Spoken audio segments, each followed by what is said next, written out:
প্রিয় দর্শক, আজকে আমরা আপনাদের নিয়ে যাচ্ছি এক রহস্যময় মেলায়, যে মেলা বসে জঙ্গলের গভীরে একটি গাছকে কেন্দ্র করে, আর যার পিছনে লুকিয়ে আছে শত বছরের গল্প, বিশ্বাস আর অজানা রহস্য।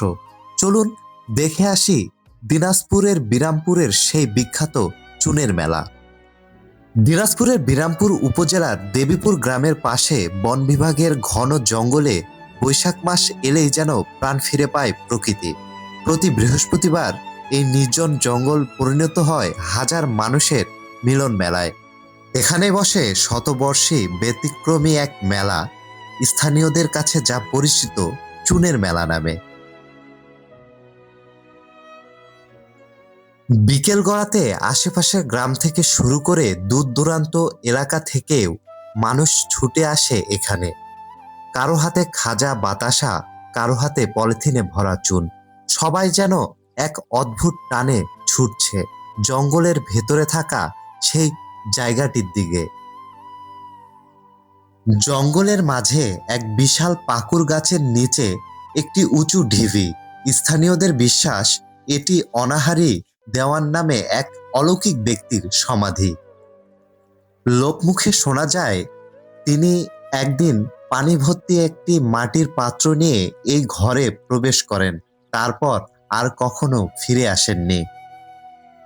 সেই থেকে এই জায়গাটি হয়ে ওঠে মানুষের বিশ্বাস আর ভক্তির কেন্দ্র। মাজারের সামনে দাঁড়িয়ে মানুষজন তাদের আনা চুন তুলে দেন এক কিশোরের হাতে। সে এক নাগাড়ে চুন লেপে চলেছে সমাধির গায়ে।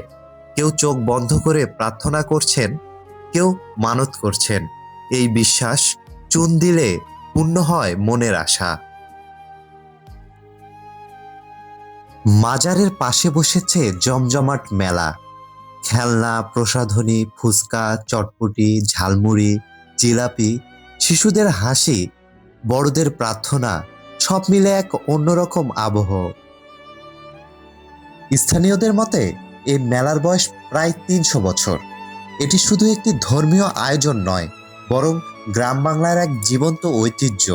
রহস্য, বিশ্বাস আর লোক সংস্কৃতি এক অনন্য মিলবন্ধন এই চুনের মেলা, যেখানে জঙ্গলের নীরবতা ভেঙে মানুষ খুঁজে পায় শান্তি, আশা আর আধ্যাত্মিক এক অনুভূতি।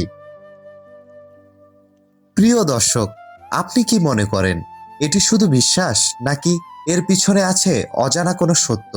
কমেন্ট করে জানাতে ভুলবেন না।